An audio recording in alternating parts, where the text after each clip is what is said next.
This one also by Dogs by Nature. These are 5 Browns that could see a jump in production in 2024. Number 1, they go with Jeremiah Owusu-Koramoah, chance to build on his performance in 2024. Biggest way he could do that, a few more explosive plays.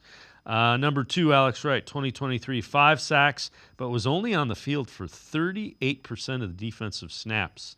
That's impressive. Elijah Moore, last year, a career year for Moore, 59 catches, 640 yards. This year, with Cleveland expected to have only 1 tight end on the field much of the year, could see another jump in numbers. Number 4, Juan Thornhill never seemed to get comfortable in his new surroundings. His injuries limited him to only 11 games. A lot of that was a calf injury.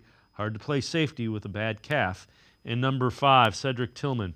Progression from Tillman starts with route running and learning the nuances of the game despite the addition of Judy.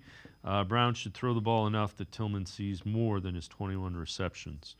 Of all those, JOK jumps out just because, the first part of the season, he was kind of figuring it out. Man, he figured it out. How scary is that for opposing offenses? That JOK could make yet another leap in production. Talking about a guy who had 20 tackles for loss. When you look at that metric, when you look at the league leaders, it's JOK and a bunch of edge rushers. As an off-ball linebacker, he's making that kind of impact behind the line of scrimmage. But I do agree with something in that article is the one thing that we could see an uptick of from JOK are the turnovers. Mm-hmm. He is such a plus-level athlete. If you were to tell me at the end of 2024, JOK picked off 4 passes and took 2 back touchdowns, that would sound about right for me for the caliber of athlete that he is, and that could be the other level of his game that he could unlock. Also, when you look at that list, I think like Elijah Moore, I don't know if he'll have more catches. I think he's probably going to be more efficient, if anything. I think his role will change. I think his average depth of target will change. His average yards per catch will change. But I think the amount of looks he's going to get are going to come down because of the addition of Judy, because of the emergence of David Njoku as a focal point of this offense.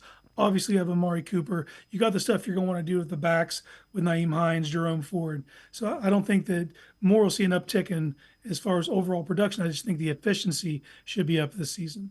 Yeah, and relative to Wright, I think Wright. I didn't, you look at that. The 5 sacks in just 38% of the snaps. And you know what? He's probably earned more playing time because he was good. Yeah, and he's not a primary pass rusher. He's an edge setter, 6'7", 265 pounds.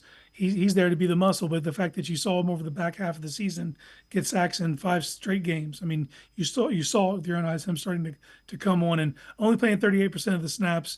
I don't know how much of an uptick you see in that just because of the numbers game, because you have, Ogbo and Karanquo, because you have Za'Darius and maybe Elijah McGuire, Isaiah McGuire starts to get some more reps. But I do think that the long-term plan is for Alex Wright to be the guy who surpasses Za'Darius when Za'Darius' contract is up. I think they're grooming him for that role. So, if he gets close to 500 snaps this season, maybe he gets close to 8 sacks. But I think it's what he does in the run game that impresses me the most.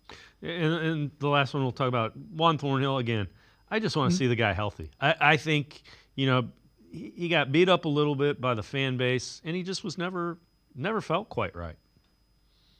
Yeah, we never got to see him at full strength. And when you think about what his role will be in this team that plays a ton of cover one man, he's that roaming free safety, hash to hash. And to have that kind of range, to have a calf injury, that is severely limiting. He has to be able to turn on a dime and beeline it for a point, in that back end. And when you're struggling with the calf injury, it's hard to be yourself.